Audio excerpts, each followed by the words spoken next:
Olá pessoal, tudo bem? Estou aqui novamente com mais uma pílula do conhecimento e hoje eu vou falar para vocês sobre um assunto que está super em pauta, né? Então a gente está todo mundo ouvindo nos jornais, né? Nas redes sociais, na televisão sobre o coronavírus, né? Então basicamente foi algo que veio para mexer aí, né, com todo mundo nas questões de trabalho, escola, né? Então, até por esse motivo a gente está fazendo a pílula do conhecimento, né? Porque através de decretos as escolas não podem funcionar. E eu vim hoje para poder explicar um pouquinho para as pessoas, né, quais são as formas de contaminação, o que é exatamente o coronavírus, quais são as medidas de prevenção. E aí, para vocês entenderem um pouco o mundo do micro-organismo, os vírus eles são partículas basicamente proteicas, então significa que ele precisa de uma célula hospedeira para que ele consiga se desenvolver.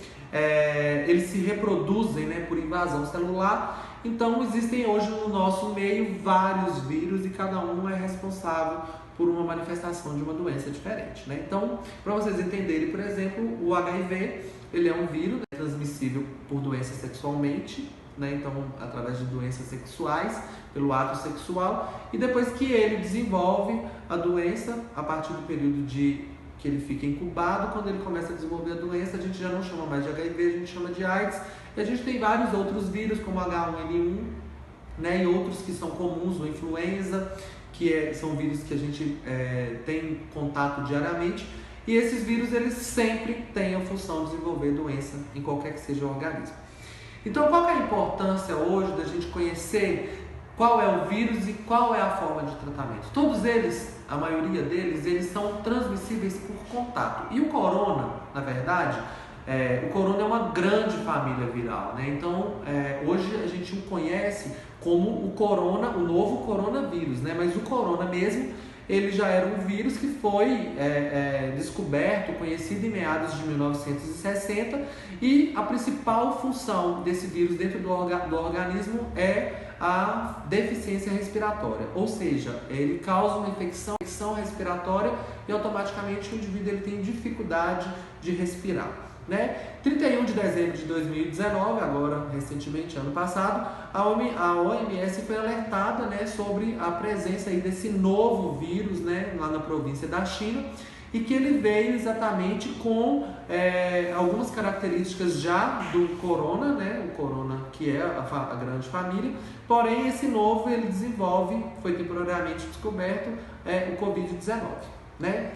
Quais são as formas de transmissão do vírus? Basicamente, ainda em estudos, lógico, o coronavírus ele é transmissível por contato. Então se sabe que ele tem uma facilidade muito grande de se espalhar por pessoas e basicamente isso acontece pelo ar, pelo contato pessoal, né? Então, gotículas de saliva, espirro, catarro, contato com algum indivíduo que foi contaminado, ou objetos, superfícies, isso já leva uma transmissão. Quais são os sintomas básicos do coronavírus? Isso é um assunto que tem sido muito discutido, porque as pessoas têm uma gripe, um sintoma de um resfriado, já ficam com medo. Não é basicamente assim que acontece. Qual indivíduo deve procurar uma UBS ou um hospital, um pronto atendimento? Aquele indivíduo que tem dificuldade de respiração. Então, não vamos superlotar os postos, né? O sistema de saúde, a gente já sabe que tem problemas hoje na nossa sociedade. Então, o indivíduo que deve procurar uma UBS ou um pronto atendimento é aquele indivíduo que tem dificuldade de respirar. Por quê? Porque o corona, ele basicamente, esse novo coronavírus, ele vai ter sintomas, os principais sintomas que é dor de cabeça, cansaço, febre alta e dificuldade de respiração. Porém, os outros vírus, né, o influenza, os outros vírus que são comuns hoje no nosso meio, eles também causam alguns sintomas parecidos, mas não levam a uma dificuldade de respiração tão intensa como o coronavírus. Então, se você é um paciente, uma pessoa que já está, né, no processo aí de infecção viral por uma gripe, quando você deixa o seu ambiente, você vai para um posto de saúde, a probabilidade de você ficar lá no meio, onde tem pessoas que estão tossindo, né, pessoas que estão contaminadas, a gente não sabe exatamente qual é o tipo de vírus, e isso contaminar você pelo fato do sistema já estar debilitado, então não é uma ideia bacana. Procurem um médico apenas quem tiver dificuldade de respiração, que é um dos sintomas muito relevantes aí do novo coronavírus. E lógico, quem tem febre alta também. Como que é feito o diagnóstico? O diagnóstico, gente, ele é feito através de um teste, né, uma coleta, né, então o indivíduo ele passa por uma coleta de sangue e após o resultado identifica-se positivo ou não para o coronavírus. O tratamento, qual que é indicado? Basicamente, repouso, consumo de água e tem algumas medidas que são preventivas, que é exatamente o isolamento para não contaminar as outras pessoas. Então, a propagação desse vírus ela acontece de uma maneira muito rápida, né? A gente consegue contaminar outra pessoa de uma forma muito intensa. Então, o tratamento basicamente é o isolamento, o consumo de água, né? E pode-se usar alguns medicamentos para aliviar alguns sintomas, né? Conforme o Ministério da Saúde hoje orienta, né?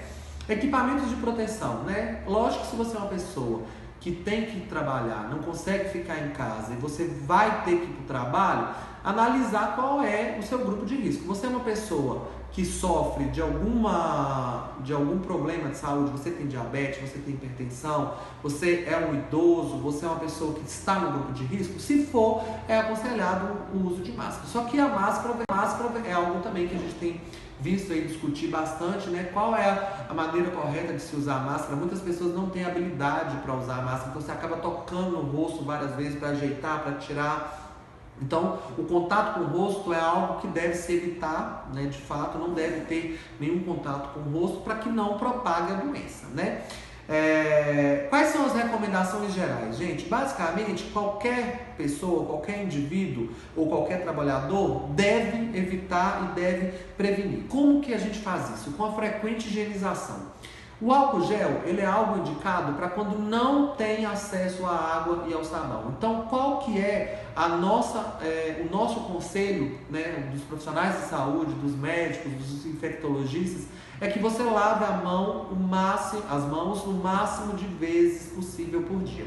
Isso significa o quê? Eu tenho que lavar de 5 em 5 minutos? Não precisa lavar de 5 em 5 minutos, mas é legal que você não demore, não deixe a partir da hora que você toque, que você saia de casa, que você desça de um transporte público. Então, lavar a mão é essencial para eliminar o vírus. Se você está numa rua, num lugar onde não consegue lavar a mão, tem o álcool gel em bolsa. Então, o álcool gel, ele é utilizado para isso. Então, evitar também espirrar. Então, sempre cobrir o nariz ou a boca quando for espirrar. Nunca levar a mão nos olhos, né, na mucosa, no nariz. Sempre tentar proteger essa área facial, que é onde a ação é mais intensa. Então, basicamente, são orientações que a gente deve ter hoje. As pessoas estão optando por não sair de casa, então o isolamento, os estabelecimentos estão sendo fechados, né? Justamente para que esse vírus ele não tenha essa capacidade de propagação, que é algo muito intenso e característico. Então hoje fica a dica, tá? Vamos lavar a mão com sabão e no caso de não ter a facilidade para isso, vamos levar o álcool gel na bolsa e sempre que possível, se estiver fora de casa, passar o álcool na mão, tá? Obrigado, um abração para todos.